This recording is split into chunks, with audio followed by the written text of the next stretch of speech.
fonction publique, il n'y a pas de secteur privé dynamique. Alors qu'en réalité, comme il a dit, ce dont on a besoin, c'est des techniciens de base, que ce soit dans le domaine agricole, que ce soit la mécanique, la réparation des voitures, les soudeurs et tous ces métiers-là. Aujourd'hui, ces métiers sont réalisés par des gens qui n'ont pas fait de formation. Sans vouloir vous couper la parole, je voyais quelque chose, c'était comme un peu de la comédie. La dame avait demandé à son enfant ce qu'il voulait devenir plus tard. L'enfant avait dit mécanicien. Et là, la maman était fâchée. Parce que selon elle, il ne peut pas aller apprendre et après devenir mécanicien. Laissez-moi donner une anecdote. Je tairai le nom de la personne en question. Moi, j'ai grandi avec beaucoup de gens qui avaient des parents mécaniciens.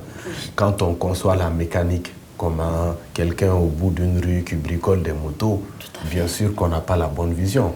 Mais il y a des mécaniciens qui sont très riches, il y a des mécaniciens milliardaires. Tout à fait. On peut avoir, moi j'ai plein d'amis qui ont des parents mécaniciens.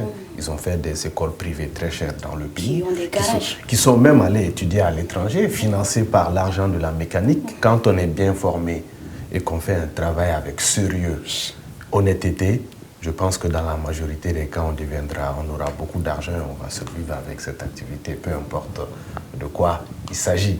L'important, c'est de vivre honnêtement de son travail, de ne pas tricher et d'être honnête. Je pense que quand on fait cela, qu'on soit menuisier ou quoi que ce soit, ça va marcher. Donc,